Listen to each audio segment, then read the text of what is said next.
For just the second time ever in 62 games, Clemson wins at North Carolina. Boy, that one stings. We need a therapy session. You are Locked On Tar Heels, your daily podcast on the UNC Tar Heels, part of the Locked On Podcast Network, your team every day. Hey there, what's up? It's Isaac Shade. Good to see you even after a loss. Carolina falls to Clemson 80-76 on Tuesday night inside the Dean Dome. Woof, that's no fun. Carolina falls to 18-5 overall, 10-2 in ACC play. Obviously, the good news is they have that little cushion, that margin, but it does cut the lead Carolina has in the ACC down yet again, just like last week after the Georgia Tech loss. Anyway, welcome into this live postcast, Locked On Tar Heels. I'm Isaac Shade, your host. Great to see you all. Come on in. Anytime we have a Carolina loss, we have a therapy session together, so that's what we're going to do. If you're not part of the Locked On Tar Heels Discord community, that's another great place to connect and have some morning together after a loss. We'd love to see you there. The link for that is in the show notes. So here's what we do in these live postcasts. If you're new to it, we'll go through kind of 4 things. We'll have an ad read, about 4 more things, and then I'm going to take some questions and comments from the live chat. So make sure you're hopping in there and giving your observations. That thing is always going off. So let's start here. I do want to legitimately start with something positive, and then we'll get to some of the critiques and some other positive things as well. Regardless of the result, and I wrote this down as the game was still going, so that even if I felt poopy when it was all said and done, we would still talk about it. So let's say this. Regardless of how this game turned out, North Carolina was down 16 points at 41-25. In the second half, they cut it down to 2. Clemson went on a 7-0 run right after that. Carolina fights back, eventually ties it at 70 on a Harrison Ingram 3, his first offensive possession back after going to receive medical attention. There was 4:15 left at that point. It was the first time the game had been tied since 2-2. The problem is Carolina to that point had never had a lead and they never got it. Literally for the first time this season, Carolina did not only not have a double-digit lead in an ACC game, they did not have any lead in an ACC game. That is tough. So Clemson goes on a 7-0 run after Carolina tied it, and then just kind of salted it away at the free throw line. Carolina couldn't do enough to win. But I do want to say, what fight, what resolve from Carolina to get back, to push back. But in some ways, it almost felt like the Final Four loss in 2008 to Kansas, where Carolina had just dug that really, really deep hole, fought really hard to get back in it, and then just never could get over the top and just eventually ran out of gas. And that's tough to do on a night when you're shorthanded, which obviously we'll talk about as well. So great resolve from Carolina to fight back, but ultimately too big a hole. And that's where we want to go next. The second thing I want to talk about is Carolina has now sandwiched that Duke win in between 2 Tuesday night losses in games that, frankly, the Tar Heels feel like they should have won and that we all feel like they should have won. Again, though, life happens. But still, it's frustrating because you know that Georgia Tech game was within your grasp. This game, despite the big early deficit, this game was within your grasp as well. Now, here's the truth of the matter. Coach Pat Kilby and I warned about this possibility on today's full episode of Locked On Tar Heels. If those of you who listened to it know that was a reality.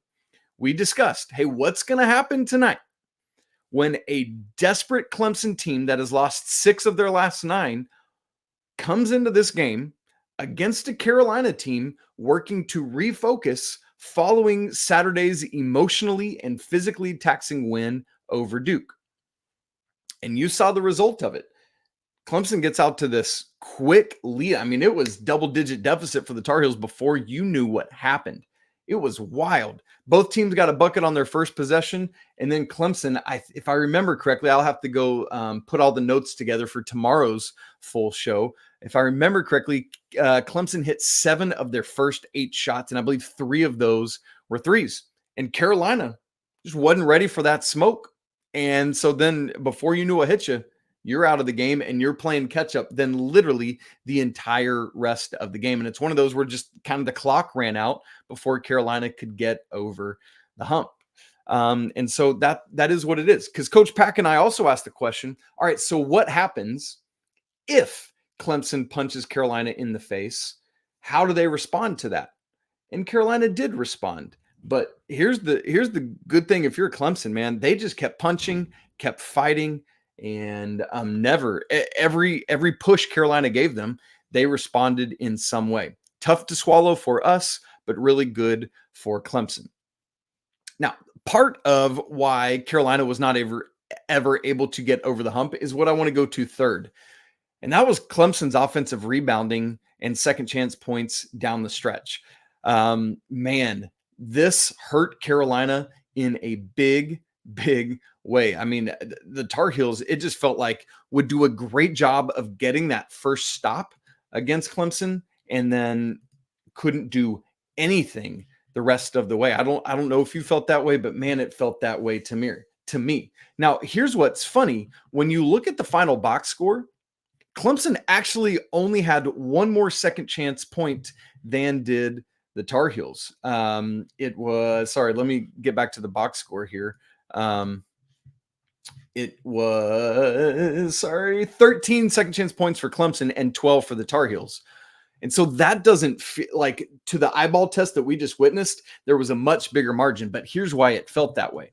Clemson in the first half of this game had that's the Carolina. Clemson in the first half had 0 second chance points and got all 13 in the second half. So don't let the box score lead you astray. Let your eyes, what felt like Clemson was getting every offensive rebound and putback plus a foul, that was real, and it was felt in the second half when in the second half, Clemson led Carolina in second chance points 13-6. There was like when we have tomorrow's full show, I'll go through and talk about all of it, but there were just play after play after play. Some of them was just Clemson out hustling or getting a lucky bounce. But then, and I don't want to bag on Armando because he had a phenomenal game, but there was one play where Clemson gets a shot up and Armando just kind of sits there, doesn't find PJ Hall and get a body on him. And PJ just gets a pretty easy putback over the top. That hurts, man. You cannot allow that to happen.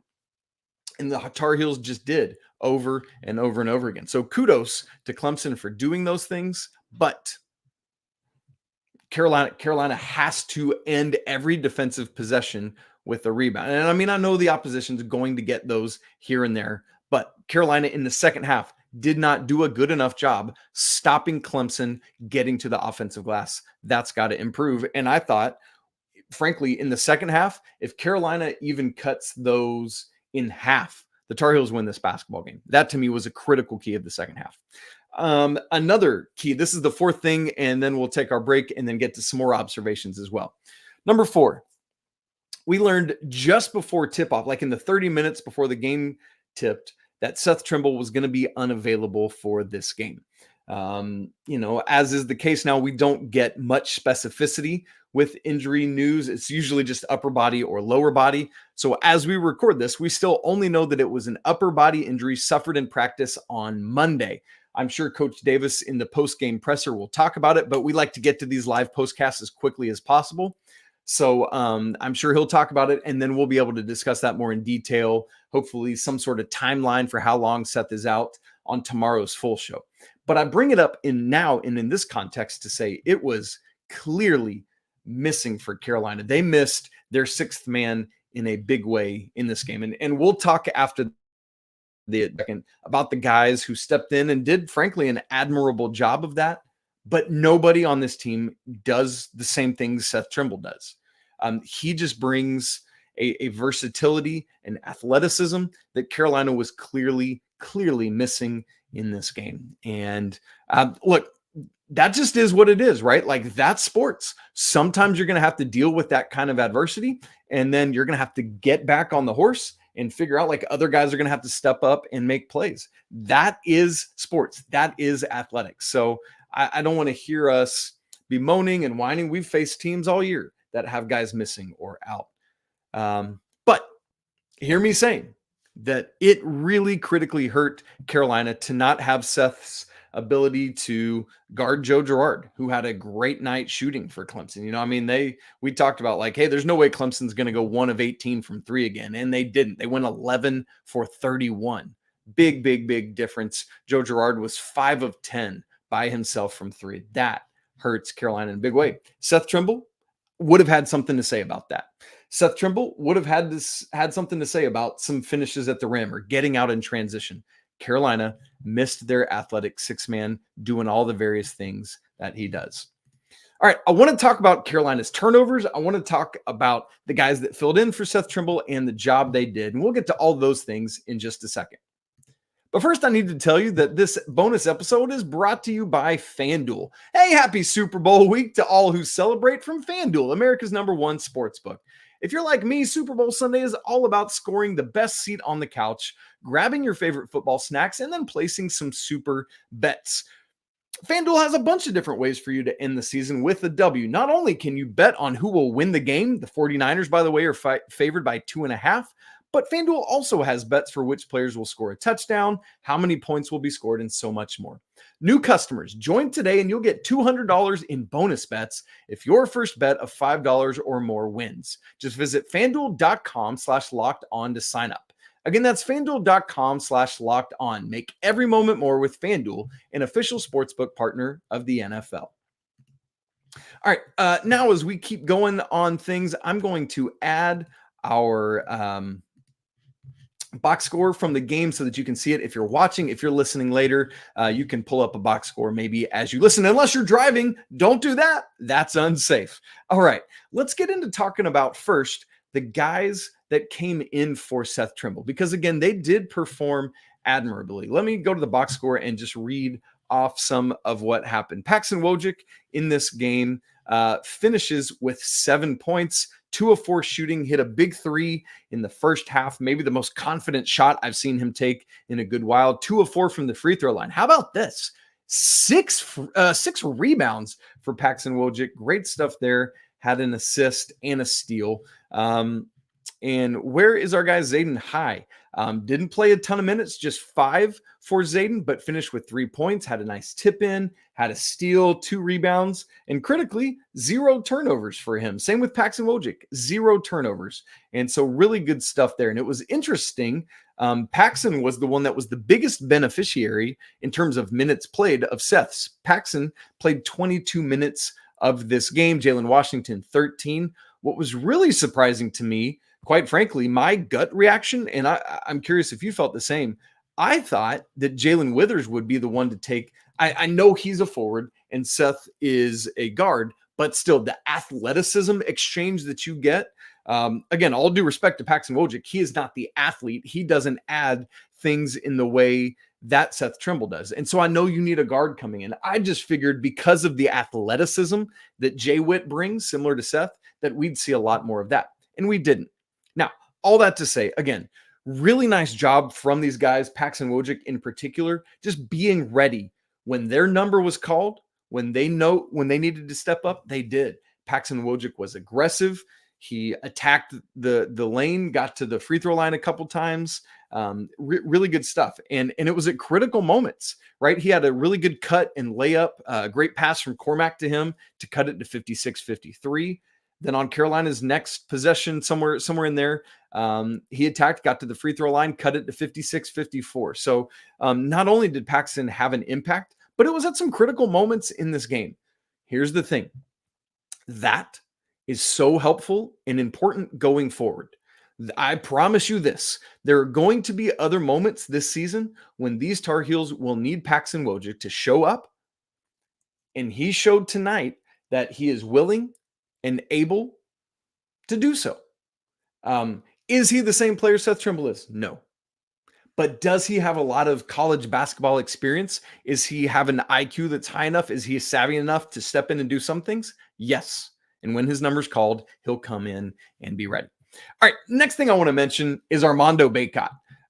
Had a critical importance to the beginning of this game as Carolina was frankly getting run out the gym. And then Armando steps in and scores 12 of the Tar Heels' first 14 points. Really really big time from Armando there. In fact, not only that, he was 10 of 11 from the free throw line. Remember, Carolina, the last time they played Clemson, only took 12 free throws as a team. Armando took 12 tonight. In the first Clemson matchup, Carolina only made 7 free throws as a team. Armando made 10 by himself in this game. And he hit his first 9 in a row. Really, really important stuff. Armando also had 24 points, 13 rebounds, so follows up that critical Duke performance with another big-time performance in this game. And again, really efficient from the field, 7 of 13. That's over 50% shooting. I hope that this is a sign of things to come, that Armando's able to do this. And frankly, it wasn't at the expense of RJ, who had 22 points himself, 5 of 12 from 3. I know one of those was a meaningless 3 at the end, but still, really good stuff. And weirdly, RJ missed 2 free throws. It's like he's missed 1 a game for a good long while now. But so anyway, just want to point out Armando again, having a big time performance from the Tar Heels, stringing a couple double doubles back to back here together. We'll have to keep our eyes on how that goes. Next, I want to go to turnovers. Because Carolina, as we know, had struggled with those back-to-back road games and the turnovers, the Florida State away game and then the Georgia Tech loss at Atlanta last week. But man, have they done a phenomenal job taking care of the ball since then. On Saturday against Duke, do you remember what happened? 5 total turnovers, 1 in the first half, 4 in the second half. You know what's wild from tonight? Literally the exact same thing. Carolina had 5 total turnovers, 1 in the first half, and then just 4 in the second. Pretty interesting stuff. And here's part of why that's important to me. It was of those, actually the number has grown to 6 now. I'm sorry. I had seen an early box. The number is 6 now. And let me see if it's true. Yes. So 1 in the first half, 5 in the second half. I was just rechecking as we were looking. But critically, 2 of those were Elliott's turnovers, but Cormac Ryan, 4 assists, 0 turnovers. RJ Davis, 5 assists, 0 turnovers. Armando had 2 turnovers, and then the others, 1 from Harrison Ingram and the other for Jalen Washington. Unfortunately, that was kind of at a critical moment in the final minute or so of the game. Remember, he just pitched it from the baseline to the backcourt. I think he was, if I remember correctly, just trying to find, he was getting kind of falling out of bounds and needed to just throw a pass. So really, really good job from Carolina holding on to the basketball. Proud of them for that job. All right. And then the last thing I want to talk about before we get to the comments and questions, and I see that there are a lot of them right now. The chat is going way, way, way, way, way off. Is I want to talk about Cormac Ryan. I just said, like, as always, he adds so many things, right? Like 4 assists, 0 turnovers, had a rebound. But he would say this as vehemently as I'm going to say it right now. The North Carolina Tar Heels in 2023-24 cannot reach their ceiling unless Cormac Ryan is able to shoot from outside. They're able to stem the tide sometimes. Thankfully, in this game, you had a 3 from Paxson Wojcik. That was, that's like bonus cherry on the top. You had 3 more from Harrison Ingram. So that's 8 in the last 2 games. RJ Davis had 5. And so you have other guys doing it. But imagine if you have that, and then Cormac, instead of going 0 of 6 tonight, even goes 2 of 6. If he hits 2 of those, Carolina probably wins this basketball. I mean, just by the score, that puts you up 2 in a game that you're down 4. Now, I know it's loosey-goosey math with that, but you hear what I'm saying. And the problem is they're good looks. He's taking them in rhythm. It's shots he needs to take, but they got to fall. And I know it's got to be so frustrating for him, as it is for all of us. But unless Cormac Ryan can get there, the Tar Heels this season will not reach their ceiling. So hopefully down the stretch, there are 8 more ACC regular season games. He can find that consistent stroke, and we'll see what happens there. Last thing I do want to make sure to say now, and I want to say it again at the very end before we get out of here, is this for all of us. And this is, I'm talking to myself at the same time. Do not freak out by this result. We are in like the dog days of summer. This is like the doldrums of late January, early February. This is just unfortunately what happens sometimes in the midst of college basketball seasons or NBA basketball. Like guys lose their legs. You have things happening that, who knows how the guys were emotionally impacted by missing Seth. Obviously, you rallied the troops and there's that kind of moment. But again, these are young men battling a lot of things. That the season is not lost. Things are not over. Does it make things more difficult? Yes, absolutely. You lose at home for the first time. You lose, but again, to a desperate Clemson team that is better than they have shown of late, right? Yes, they had lost 6 of 9 and they had lost 3 of 6, but those 3 losses, remember we talked about this today, were by a combined 5 points. They could have easily just been coming into this game on a 6-0 winning streak, right? And so it's like, this is a good basketball team. They just haven't put themselves in good position lately. So hear me again say, please do not freak out by this, but we do need a therapy session to unpack it together. So there was some good, there's some bad, there's things to learn from, and now Carolina has to go on the road down to Miami this Saturday. So there you go. Just got to deal with it, and you learn from it. And as Coach Dean Smith would say, then now we move on. All right, let's look at the chat and see some questions or observations that we want to try to get. And get what we have. Lewis Stanford asked this question: are the opponents focusing on certain weak links and winning that? This is a really interesting question, Lewis. Here's what I would say for us. And I'm going to leave the box score up, by the way, as we go through these conversations. The deeper and deeper you get into ACC play, everyone knows anything. Everyone knows everything. And so I know your moves, I know your counter moves, and I know the counter moves to your counter moves. And you know the same for me. Armando Bacot knows all of PJ Hall's tendencies. PJ Hall knows all of Armando Bacot's tendencies. Sometimes it's just a factor of as Coach Williams will say, everything looks better when the ball goes through the net. For Clemson, they were 1 of 18 from the 3-point line last time we played. This game, what did I just say it was? 13 of 33, 11 of 31. That is a lot different. Everything looks better when the ball goes through the hoop. Now, I thought something Clemson utilized really well was they went to that zone multiple times in the first and second half, and it really slowed Carolina down. I think in the second half when they went to it was when Carolina had cut it to 2, and then they had a couple empty possessions, and ultimately were able to go on that 7-0 run to push it back to 9. And so, Lewis, there probably is some of that, but also some of it is just different night, different basketball game. And so you got to rebound and come back. So, yeah, it's tough. Steven Heels, what's up, Steven? This is our guy. Asks question: could it be beneficial for the team and Cormac if Seth takes his starting spot and they switch minutes, having Cormac come off the bench? Steven, my answer to that is no. I know that there's a lot that Seth brings. I know that Cormac is struggling with his shot, but there's also a lot that Cormac adds to this team in terms of veteran savvy, in terms of distribution, in terms of having a little bit more height.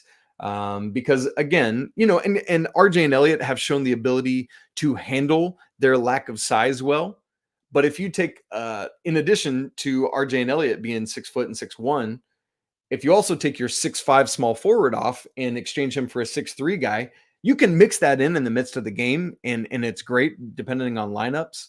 But man, that really kind of puts you behind the 8 ball. And I know right now we're just saying this because Cormac shot. Like, I think this question is solely coming from, and it would come from me too, of Cormac not hitting consistently from the outside, but he continues to do all the other things. It's kind of similar to, like in baseball, if a guy's struggling at the plate, you want him to keep taking his cuts. You don't pull him out of the starting lineup. I'm a big Braves fan, and I know that Brian Snitker is loyal almost to a fault with guys like last year. Marcelo Zuna had a great spring training, and frankly, he was terrible, miserable at the plate in April.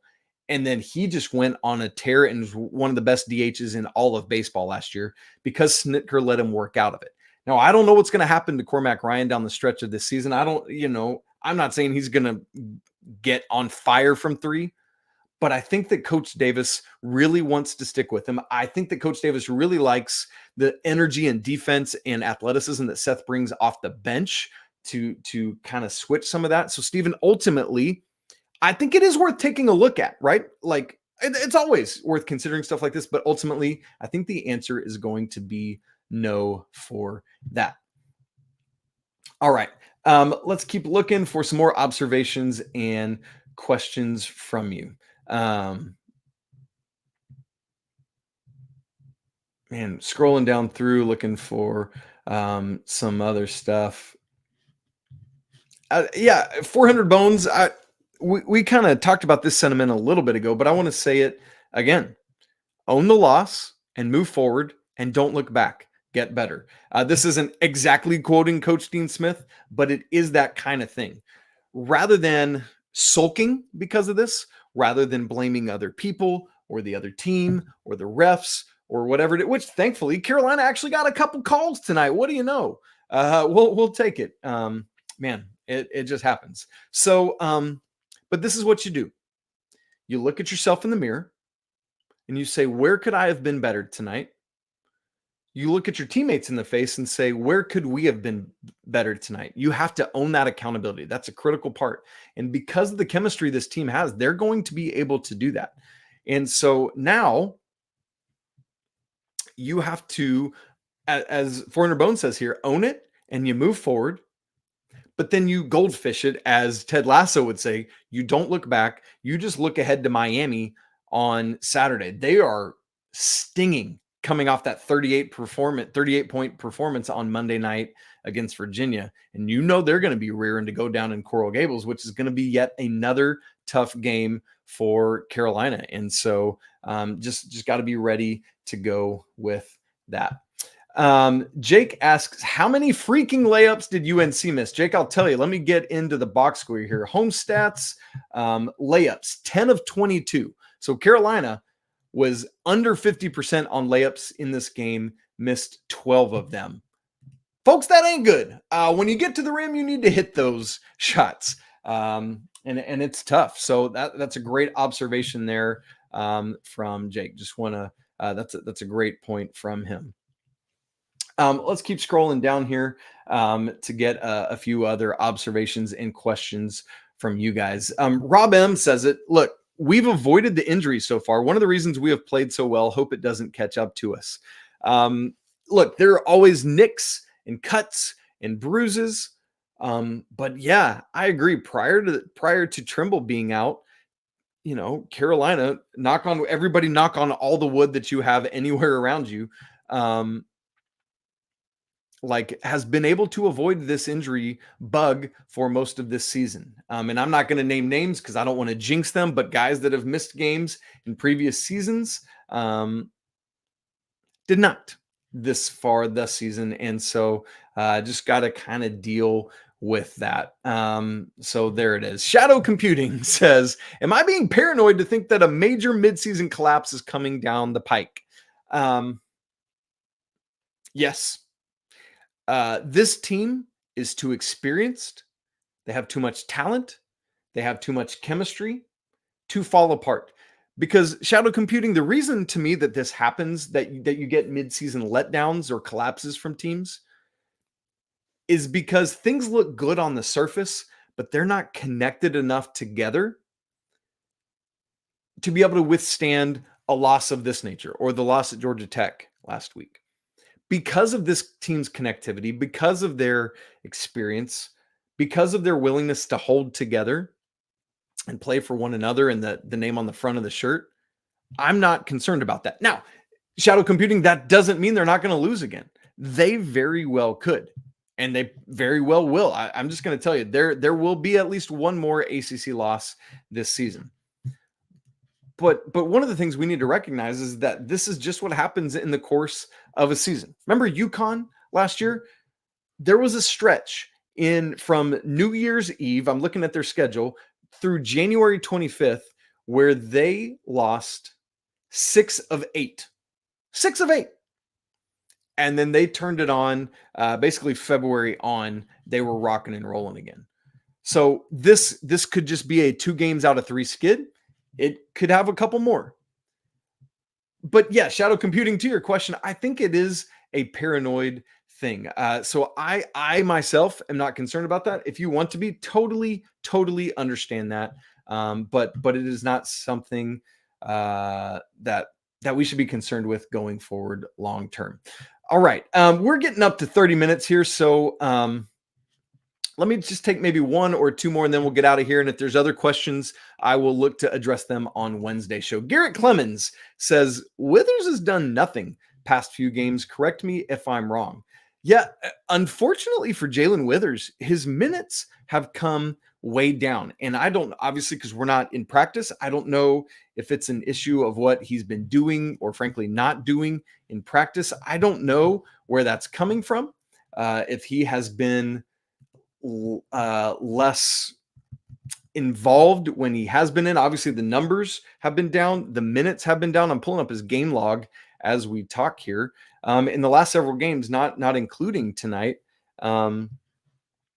he's played against Duke, played 10 minutes, Georgia Tech 7. And before that, it was 10, 17, 14, 24, 13, 12, 11. So those numbers really swelled there for a while, crescendoing to that Louisville game, which I would say was his best game of his Carolina career. And it's just kind of tapered then. In the 6 games since Louisville, he scored 9 points, Boston College, and then 5, 0, 0, 2. And then tonight, Jay Witt had 0 points again. So yeah, Garrett, you're on there. Just has not been contributing either from scoring or rebounding to the same level he did against Louisville or even in that Boston College game right after that. So it is something to keep an eye on. Is it because we're seeing so much more of Seth? But I really expect Coach Davis to use both Jalen's to a higher degree, and he's just not right now. And so that is a little concerning for me. I will say my eyebrows are a little bit raised on that one. Rob M asks, is it me or does this team struggle against the zone more than any UNC team in recent memory? I was thinking the exact same thing tonight, Rob. We talked about just a little bit ago, Clemson's zone slowing down the Tar Heels a little bit. And what was odd about that is Carolina has historically, at least, thinking in the Roy Williams era and the first couple years of the Coach Davis era, been phenomenal against the 2-3 zone, flashing somebody to the high post there where the ACC logo is, getting there, playing through that high post, whether it's kickouts to the wings or corners or getting somebody running baseline back behind that back line of the 2-3 zone. And at least specifically tonight against Clemson, the Tar Heels weren't insistent on doing that. They needed to be, and they weren't. I don't know if it was like, I don't think it was for a lack of, an issue of identifying that the zone, because I mean, clearly you can see you're being guarded differently, the zone, but it's like, if I'm Harrison Ingram, for example, the second I recognize that, I am sprinting to that ACC logo so that Elliott or RJ or whomever can get me the ball and I can distribute. Like, he is prime candidate to be phenomenal against the 2-3 zone. Cormac is another candidate for that as well, whether it's the big to big game, maybe even getting Jalen Washington in there or whatever it may be. But Carolina just was not effective in those zone possessions tonight. So that is really tough. All right, let's see if we've got anything else that we want to hit on before we get out of here tonight. I'm not seeing any other questions I want to tackle, so I'll just say this. Once again, I want to remind us all to not freak out. This is 2 losses in 3 games, and so I get that it feels like this is not good. But let's let things continue to unfold. It's a very long season. There's still 8 regular season games, and we talked about how tough the back half of this schedule was going to be. Unfortunately, we didn't necessarily think it would be at Georgia Tech and home to Clemson, so it continues to be difficult. but Carolina will prevail. This team is too talented, too old, and too connected to let something like this stop their aspirations for this season. So, like, let you and I, same thing. Let us stay connected to this team. Let us not freak out. Let us continue to encourage and cheer them on, do all the thing, right? Like, and I know they may or may not hear and or see any of that, but like Armando talks about it all the time. I see all this stuff out there, right? And so stay on this wagon. This is such a fun season. It's such a fun ride, and you don't want to miss out because it's like, we missed it. And so now we're sulking and whatever. I get it. Like, let's live in the of this. Like, I feel bad. I hate losing this basketball game. But don't let that mire what is an incredible basketball season. All right. All right. I'm going to go get all the stats put together, figure out what we're going to talk about for Wednesday's full show. And then on Thursday, Coach Rob and I will be together kind of looking back at this a little more. We got some other things we want to talk about as well. Can't wait to talk with you there. Hey, look. I know we all needed a therapy session, but even with the loss, it's always a great day to be a Tar Heel. We will talk again on Wednesday morning, but until then,